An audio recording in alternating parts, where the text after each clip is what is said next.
G'day everyone. Well, 26th of November today, and I thought you guys might be all interested in the Official Information Act response that I've gotten from TVNZ. Now, if you might remember from the previous releases in regards to FairGo and Sabon Kelly and Universal Imports, that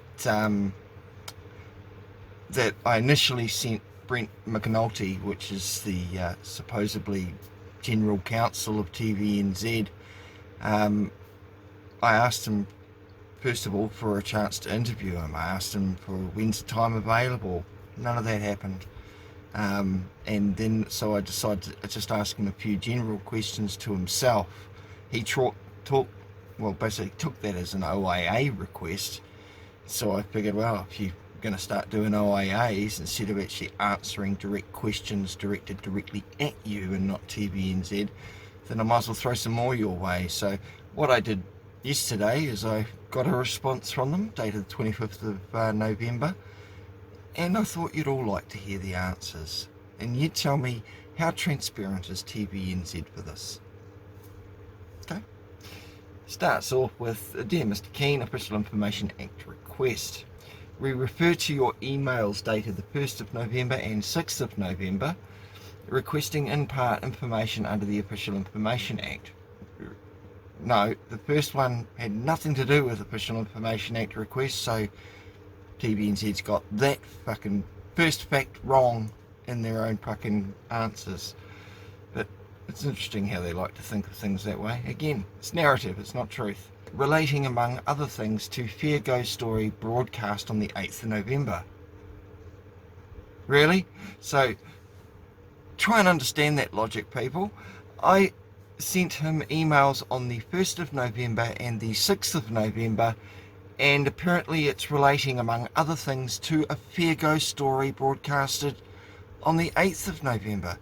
How could I possibly send emails 7 to 2 days prior to the broadcast when I'm not privy to a pre-broadcast screening?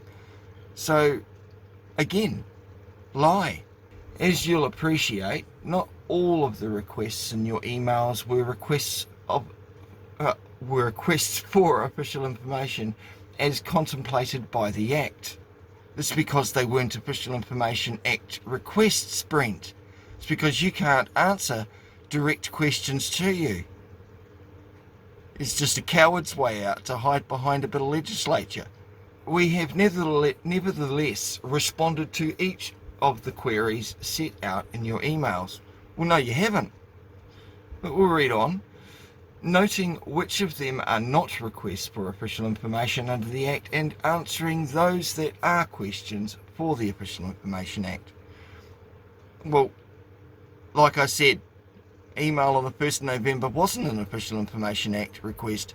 You giant fucking dick, chose to treat it as that. So perhaps you're the one that fucked up on that interpretation of an email. Nowhere in that email do I say, under the Official Information Act 1982, please answer the following. I thought it's self-explanatory. But again, you're used to dealing with people that don't know how to ask questions properly. Should you wish to seek answers to those questions that are not requests for official information, please address those requests to FairGo, whose email is, nah, it's all right. If I have some questions, I'm sure I can get them through litigation, perhaps in a statement of defence that you guys will be making. Perhaps we can get questions answered that way. We'll see. It's all in the wording, isn't it, people? Request number 1. No, it wasn't a request. They were questions directly to you. Do you have any comment in relation to the allegations of FairGo's threatening and intimidating behaviour when conducting your investigations? This is not a request for official information under the Act. No shit, Sherlock. 2. Do you believe using the court of public opinion and public exposure is an acceptable practice to coerce individuals to pacify complaints made to FairGo from individuals? This is not a request for Official Information Act. You're a dick. 3. Are you claiming someone from Universal Imports sent messages to Sabon Kelly via Facebook or text? We understand this question to be a reference to the FairGo story on the 8th of November. How can it possibly be? It's not in reference to a story that hadn't aired at the time of the email, you muppet. It was in response to the emails that you sent Andrew Peck. And when Gilligan or Jill can't even format a correct question and gets pulled up on it by Steve Cook. That's what that was referring to. So don't act dumb. You don't have to act. That program is publicly available, so Section 18D of the Act applies, and this request is declined. So I'm saying, asking them a direct question, are you claiming someone from Universal Import sent a message to Siobhan Kelly via Facebook or text? Because that's what they're alleging in a very fucked up email from Jill. That's what they're... Can you see the logic on this? They're taking it as a question in regards to an 8th of November broadcast, and those questions were placed to them on the 1st and 6th of November before it was aired. So, no, they can't take it that way. But instead of going to the Ombudsman and wasting more of my time, we'll just go to court. And we'll do it that way. So I'll see you guys in High Court. If you're not going to answer general questions and defame multiple people in your stories, I'll see you in court. Costs me nothing to file. Given FairGo has many times used their implied right of access to approach individuals on their private property, recording and attempting to seek opinions and comments, which we have all seen for 40 years, them walking onto people's private property, knocking on the doors with camera crew rolling, that may cause said individuals to feel threatened or intimidated. Why is it you have taken Siobhan's claim of this happening to her to be in some form unacceptable? There's no foundation to her claim. It's without merit. You know, if she had claims of harassment and stuff and intimidating, then there's a place called the police that you call. No, I don't mean call the police when the car sales is actually repairing the car and call the police on the car sales for theft like she did. No, I mean if she's feeling threatened or intimidated, it's in the Crimes Act, it's in the Summary Offences Act. The police might have acted on it, but they didn't, did they? And why not? Because she thought suckers like FairGo would be sucked in. And in your own responses to people's comments, you say you do this to help Siobhan, to get it out in the public, to get facts you haven't even verified and twisted. You sick fucks. This is not a request for official information under the Act. Well, again, it was a question to you, Brent, you dickhead. 5. Are you claiming that Universal Imports have in some way caused Siobhan Kelly alarm and distress via text messages or individuals exercising their rights? We understand this question to be in reference to the FairGo story on the 8th of November. You have very poor understanding, TVNZ, because how can questions posed on the 1st of November have anything to do with a story you haven't aired until the next week? You've taken these questions, you're all fucked in the head. And the general public are going to see this and think, what a fucking bunch of wankers. I guess official information acts don't really carry any muster these days. They're only handy sometimes to a private corporation that's making a shitload of money like TVNZ. They don't give a fuck. They don't have to answer them, do they? I'm amazed they didn't say, as we're a private corporation, the Official Information Act doesn't apply to us. But they still got to give that a, delusion to the general public. 6. Are you aware of the alleged alarm and distress Siobhan Kelly has caused to Andrew Peck and staff at Universal Imports via the use of social media? This is not a request for official information under the Act. I think we've covered that. None of them were Official Information Act requests. They were direct questions to you, McAnulty, or McAnulty, Or Mick No Nuts fucking coward that can't answer direct questions, can't give, that gets protection orders because someone might threaten them in a long time ago. Oh, that was hysterical hearing that story about you, Brent. What a fucking yellow-skinned devil. 7. Are you aware that Siobhan Kelly, while using Universal Import's loan vehicle, allegedly caused damage to this loan vehicle? Guess what the answer is? This is not a request for official information under the Act. What a dick.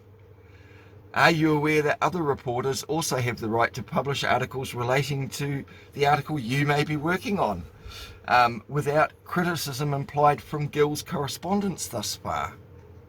This is not a request for official information under the Act. Thank God I only asked 10 questions. Get sick of reading the same fucking response every time. And why are these not official information to be sought under the Official Information Act? Because they never fucking were, you cocks. I just... Excuse my language, but these dickheads really need to have something handed to them. Like their ass. And I'm just the type of guy that's going to enjoy doing it. Where are we? Have you not made contact with John Murphy due to being sued and losing an allegedly $80,000 in a court decision? We'll see. John didn't sue TVNZ directly. He sued Hatch, one of their private investigators. So yeah, that's how that happened. So TVNZ have got a nice little arm's length distance away from that one, haven't they? Even though that's because of TVNZ. Again, this is not a request for official information under the Act. 10.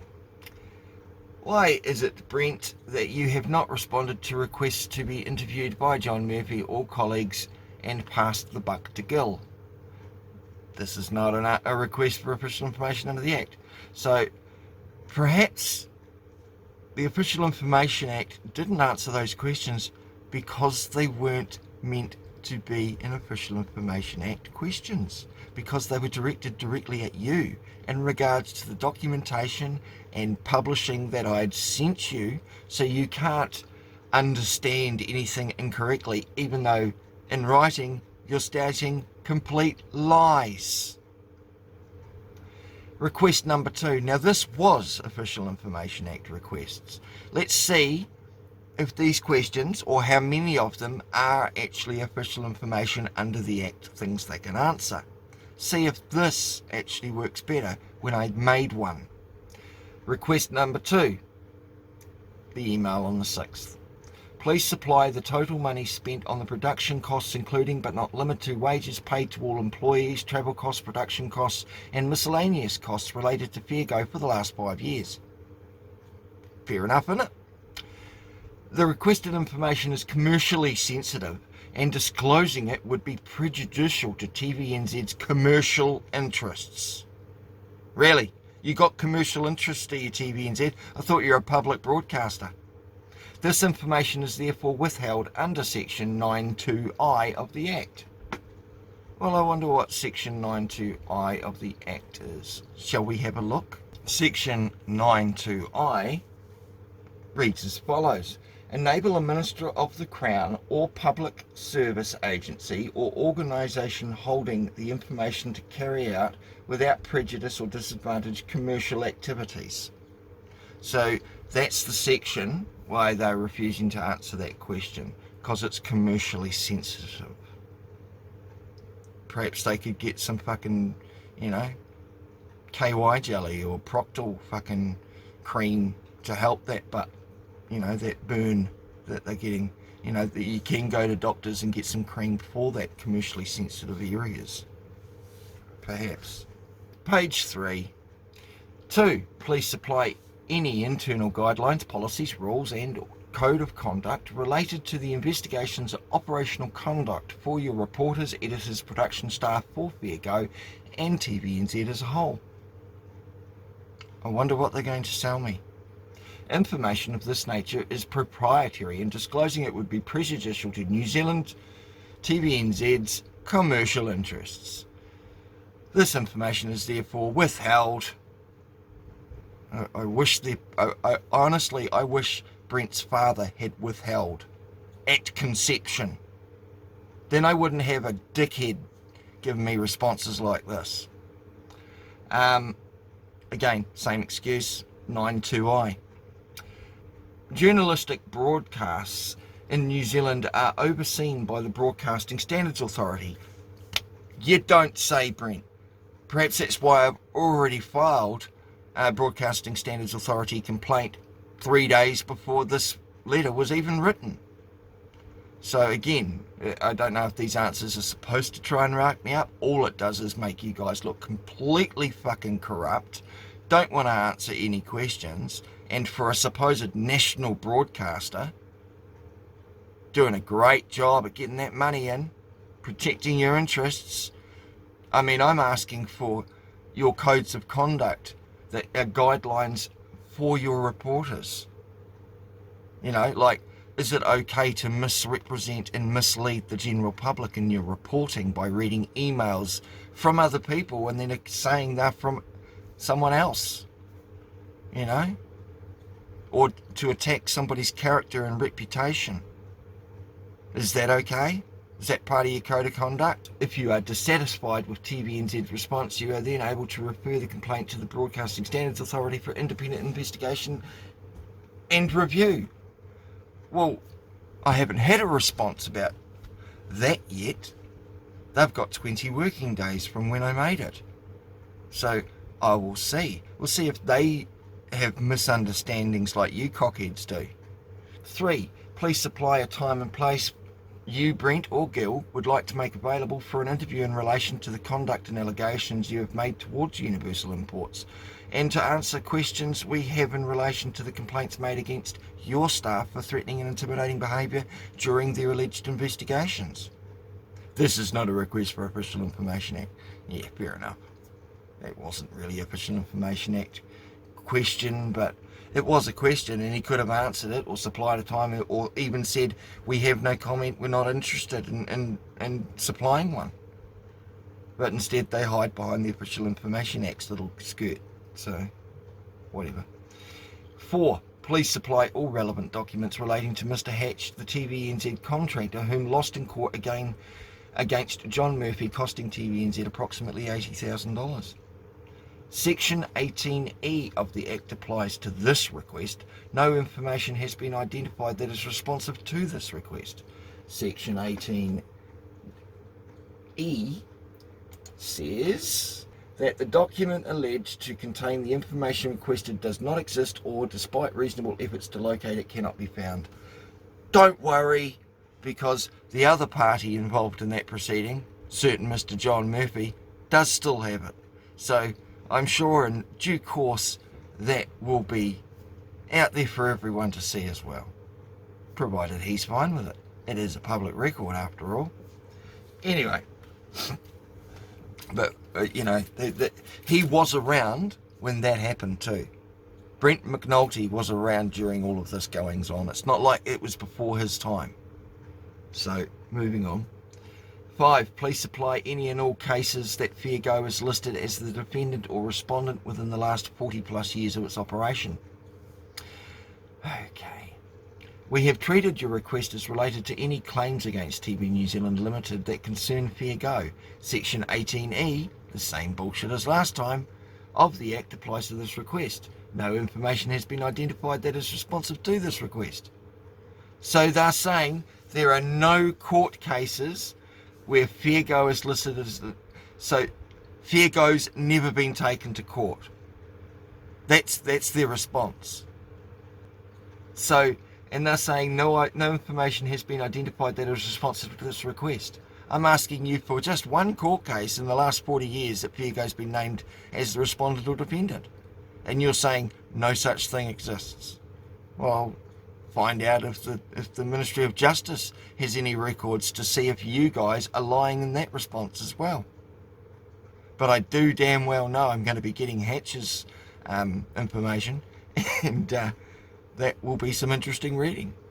In any event, relating to court cases against Television New Zealand Limited is a publicly available, and Section 18D of the Act applies. Notice I've only got one so far of "this is not an Official Information Act request." And 18D says that the information requested is or will soon be publicly available. Okay? So they're trying to say that information about the last 40 years of its operation, whether it's been marked as defendant or respondent, is soon to be publicly available? How's that? You guys just decide to release the Kraken and show all your court cases after 40 years or something? And how is it going to be, how is it going to all of a sudden be public available when no information has been identified that is responsive to that request? That paragraph completely is in contradiction to the previous one. Can you guys not get anything right at all? I noticed you changed your little black spiel next to the FairGo Cars episode. They took out the 2014 now. How many corrections have they made to their fuck-ups on that one so far?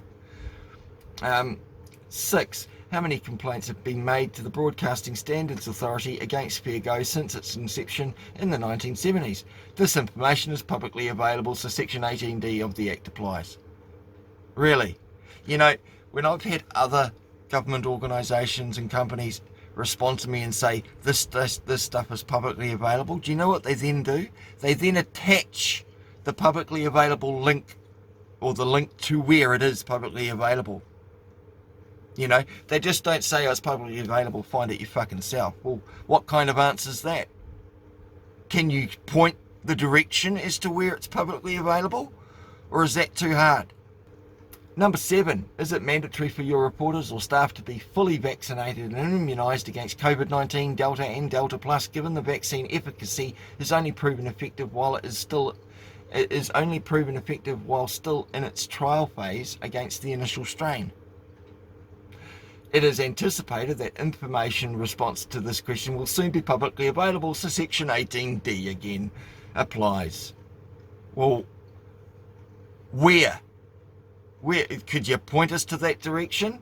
If it's anticipated, who's created that anticipation for TVNZ to believe that?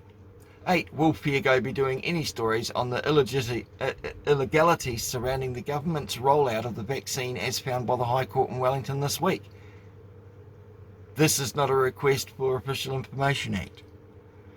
As you may know, if you are dissatisfied with TVNZ's response to your request, Section 28 of the Act sets out the circumstances under which you may seek review for further information by the Ombudsman and waste your fucking time more. Nah, like I said, I think you guys are going to be getting a letter of intent, perhaps a statement of claim, notice of proceedings coming your way soon.